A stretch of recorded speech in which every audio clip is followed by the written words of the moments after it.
अस्सलाम वालेकुम क्लास।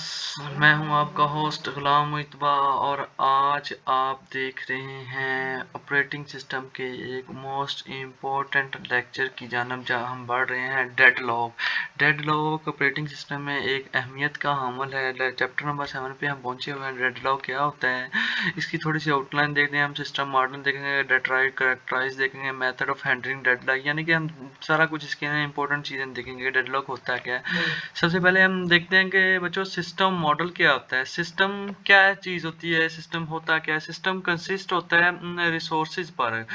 वो कहते हैं रिसोर्स टाइप कितनी, अब रिसोर्स की 3 टाइप होती हैं, R1 R2 up to on so on RM तक। यानी कि एक सिस्टम कंसिस्ट करता है रिसोर्स। रिसोर्स क्या चीज़ है, रिसोर्स को 3 टाइप होती हैं, R1 R2 R3 भी कह सकते हैं, up to on so on RM तक।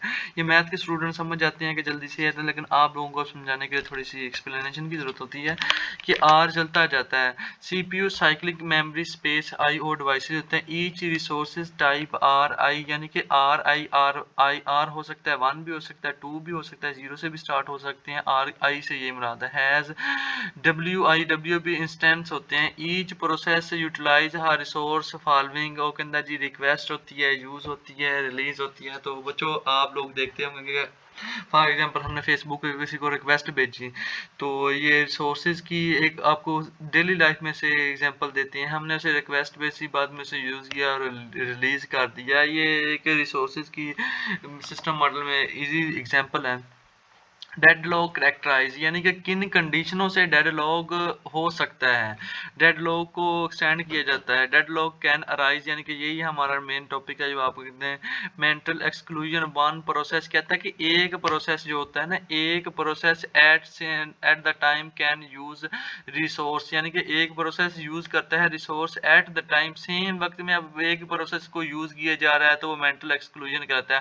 होल्ड एंड वेट, इसके नाम से बच्चों जाहिर हो जाता है कि होल्ड एंड वेट क्या कहलाता है। होल्ड एंड वेट में होल्ड में एक प्रोसेस को दे दिया जाएगा और दूसरे को कहेगा बच्चे आप वेट करो। तो जैसे कि दो इसकी एग्जांपल हम इस तरह लेते हैं कि जैसे हम जाते हैं, एक स्टूडेंट को एक पेंसिल दे देते हैं, बेटा आप इसे इस्तेमाल करो, और कॉपी देते नहीं है, उसे कहते हैं आप बेटा पेंसिल दे। दूसरे को हम कॉपी दे देते हैं, बेटा आप इसे इस्तेमाल करो, ना वो इस्तेमाल कर सकता है ना वो इस्तेमाल करता है। होल्ड एंड वेट की कंडीशन ऐसी होती है कि फॉर एग्जांपल एक को पेपर शीट दे दी गई है और दूसरे को पेंसिल पकड़ा दी गई है। दोनों स्टूडेंट मुंह उठा के देखेंगे तो उनसे वापस लेने की इजाजत नहीं होती। तो ये एक डेडलॉक की ऐसी कंडीशन होती है कि एक प्रोसेस उसे एलोकेट कर दिया जाता है, जबकि दूसरा से एलोकेट नहीं किया जाता दूसरे को।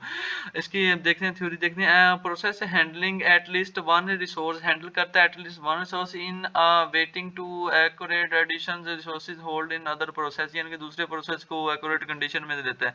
इसके बाद हम नॉन प्रीएम्प्टी, यानी कि एक बार उसे दे दिया और उससे वो चीज़ वापस नहीं लेनी हद तक के जब तक कि वो एग्जीक्यूट नहीं करता, वो चाहे जितना मर्जी टाइम दे, हमने नॉन प्रीएम्प्टी इसे कहते हैं।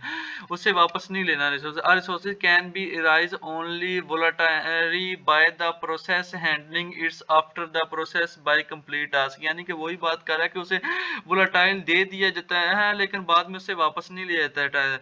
सर्कुलर वेट जैसे कि हम ने देखा होगा कि सर्कुलर वेट से, इसके नाम से ही आपको बच्चे जाहिर हो जाते हैं कि सर्कुलर वेट, यानी कि सर्कल एक दायरा नमा, सर्कुलर एक दायरा नमा शक्ल होती है जो बनाती है। देखें P1 एक सर्कुलर, जैसे कि मैंने ये बनाया है एज इट, ये सर्कुलर तो नहीं है लेकिन सर्कुलर वेट की एक एग्जांपल दे सकता है कि सर्कुलर एक ही प्रोसेस ये सर्कुलर बनाते हैं। ये देखें ये मैंने बनाया हुआ, आगे मजीद आपको एग्जांपल देता हूँ कि exists set of P0 P1 P up to so on Pn of waiting process such as P0 waiting for resources holding P1 P2 waiting for the resource, यानी कि कहता है कि P1 जो होता है वो रिसोर्स एलोकेट कर देता है, यानी कि रिसोर्स की वो कहता है डिमांड करता है उससे P0 P1 से करता है। अब P1 जनाब साहब P2 की डिमांड किए बैठा है, P2 N-1 की डिमांड किए बैठा है, N-1 फिर से P0 की डिमांड किया था, यानी कि एक जस्ट लाइक का सर्कल बना देते हैं। ये कहता है डेडलॉक की करेक्टराइज 4 कंडीशन है। ये बच्चे बहुत ही इंपॉर्टेंट क्वेश्चन है आपके गेट सेमेस्टर के लिए, यूनिवर्सिटी लेवल एग्जाम के लिए और दूसरे भी एग्जाम के लिए बहुत इंपॉर्टेंट होता है। शॉर्ट क्वेश्चन भी आ सकता है इसमें से, ये शॉर्ट क्वेश्चन है ज़्यादातर, और लॉन्ग क्वेश्चन में थ्योरी क्वेश्चन पूछते हैं। अब हम देखते हैं नेक्स्ट क्या है, और अब देखते हैं रिसोर्स एलोकेटेड ग्राफ। कहते हैं resource allocated graph a set of vertices. अब हम बात करते हैं एजेस और वर्टिसेस की। रिसोर्स एलोकेटेड ग्राफ किस तरह रिसोर्स एलोकेट करता है ग्राफ को। A set of vertices V and set of edges E. V is a partition into two types। और कहते हैं कि V की वर्टिसेस की अब ने मजीद पार्टीशन कर दी टू टाइप्स में के वी होती क्या है। वी क्या मजीद पार्टीशन हो गई है। P is equal to P I P two and P up to on so on.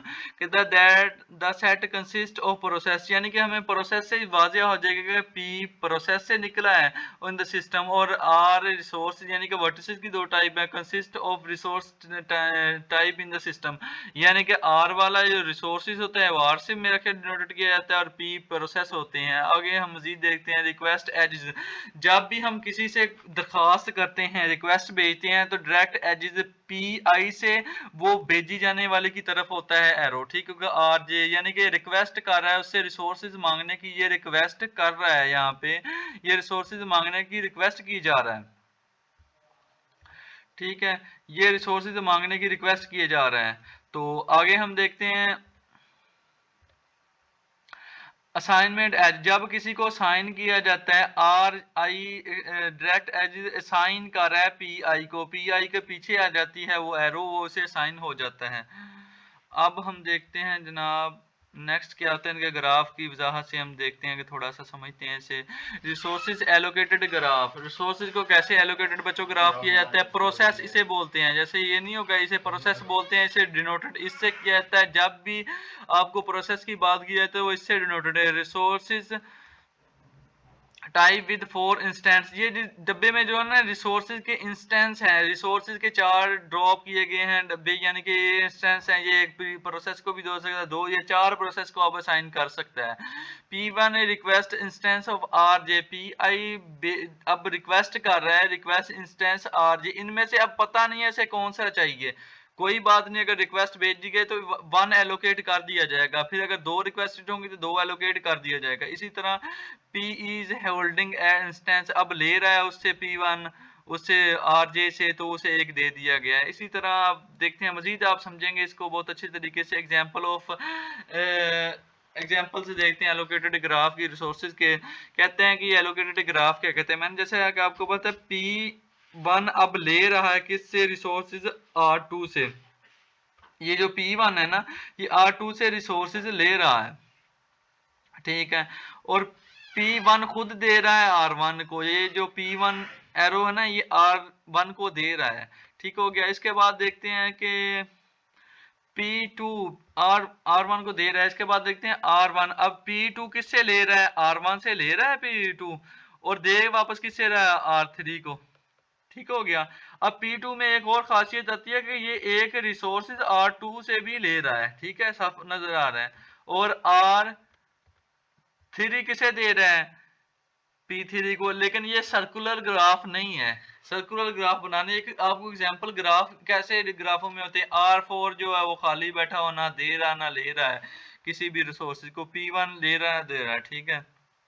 Resources allocated graph with the deadlock, कहते हैं रिसोर्सेज एलोकेटेड ग्राफ कहते हैं डेडलॉक की कंडीशन में क्या आता है। यही चीज आपको समझाना चाहता था मैं कि एक ग्राफ नुमा शक्ल में बन जाता है।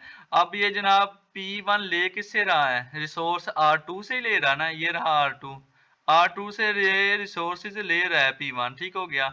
और दे किसे रहा है, R1 को। इसी तरह बेटा देखो P2 है, वो मैं समझता हूँ आपको थोड़ी सी मुश्किल आ रही होगी, लेकिन मजीद जब आप इस वीडियो को अच्छे से कंप्लीट से देखेंगे तो आप समझेंगे ये चीज़ें इतनी इंपॉर्टेंट नहीं है, एक दो दफ़ा देखने से आपको समझ आ जाएगी, इसे एक दफ़ा ही देखने से आ जाएगी इंशाल्लाह। तो P2 को दे रहा है, ठीक है। इसी तरह ये एलोकेटेड ग्राफ P2 अब वसूल कर रहा है R2 से ऐसे वसूल कर रहा है, और दे किसे रहा है, R3 को। R3 को एक R3 के पास एक ही रिसोर्सेज है, वो उसने P3 को दिया। अब ये रिक्वेस्ट कर रहा है कि मुझे दो, वो उसने पहले दिया। अब P3 ने अपनी रिक्वेस्ट के हिसाब से इसे दे दिया है R2 को, और रिक्वेस्ट वो थी। ये एलोकेटेड ये डेडलॉक की कंडीशन में आया था कि ना उसे मिला ना उसे मिला, भाई सारे वेले बैठे हुए हैं, किसी को कुछ भी नहीं मिला।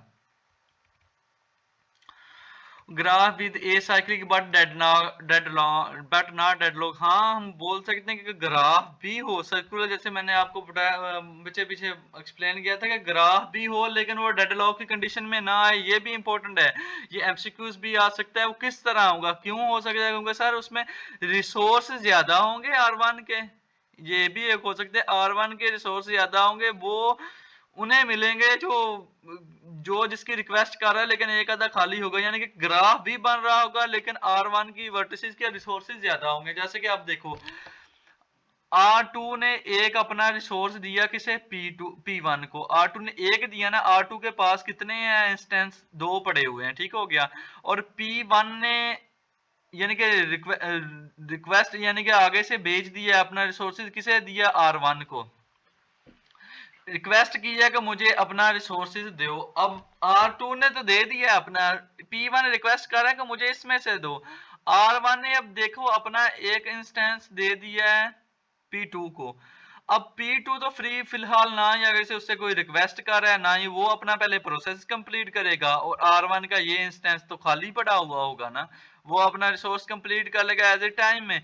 तो उसे तो एक खाली होगा, वो P1 को मिल जाएगा एज इट, वो P1 ले लेगा। अब एक इंस्टेंस जो दिया गया था P3 को, वो ठीक है, वो P3 के पास रहेगा। P3 अब रिक्वेस्ट कर रहा है नेक्स्ट R2 से कि मुझे आप दें, मैं अपना ये काम कंप्लीट कर लेता हूँ। अब P2 को मिल जाएगा, जब P1 को मिल गया इधर से, P1 को उसकी रिक्वेस्ट मिल गई, R1 का एक इंस्टेंस जो खाली पड़ा था इसे मिल गया, इसका भी प्रोसेस कंप्लीट हो गया। इसे दोनों मिल गए, रिक्वेस्ट वाला भी मिल गया, दूसरे से भी अपना काम निकाल लेगा। तो अब बात करें कि सिर्फ P3 की, P3 को ये खाली मिल गया क्योंकि P1 को दिया गया था, P1 को आगे से एलोकेट हो गया, उसका उसने अपना प्रोसेस कंप्लीट कर लिया टाइम। R1 के अब एक इंस्टेंस खाली पड़ा था, ये P3 को इसकी रिक्वेस्ट भी आई है और P3 को एलोकेट कर दिया जाएगा।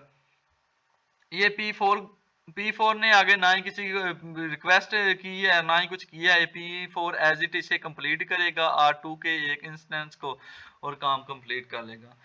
तो बेसिक फैक्टर आपको मैंने बता दिया कि ग्राफिक कंसिस्ट ऑफ साइक्लिक और नॉन डेडलॉक कंडीशन में होता है। इसके बाद बेटा आप देखते हैं कि ग्राफ कंटेन्स होते हैं ए साइक्लिक कंडीशन। यार मैं क्या भी दिन जो पका